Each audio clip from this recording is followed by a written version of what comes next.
The warning sign should order the filter before the replacement light comes on, which is also over here.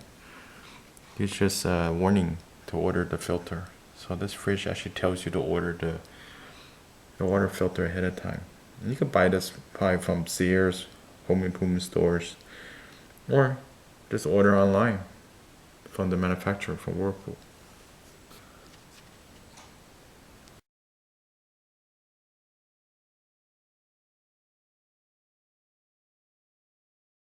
Place filter sign now shows up. Quite a few weeks ahead of time, we saw that the order filter light came on.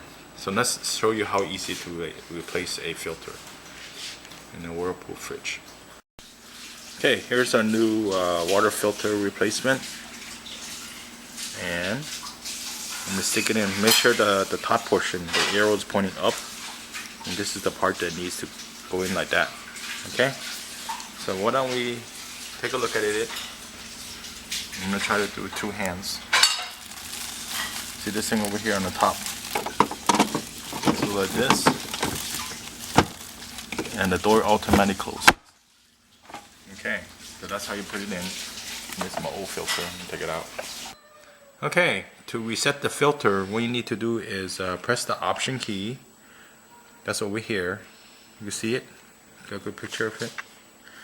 Option key, then hit filter reset. It's confirm. See it's flashing. See it's confirm and flashing.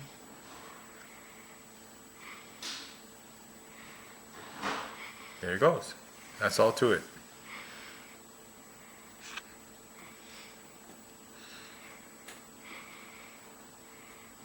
Okay. There you go.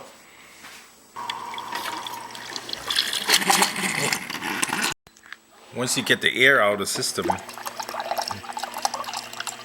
everything's back to normal. So once again, to reset it, you need to change the filter and go to the option menu over here. Then hit filter reset, then hit confirm. That's what you need to do for it to work. Thanks for joining me today. Hopefully the video helps you a lot, and I'll see you next time. Bye.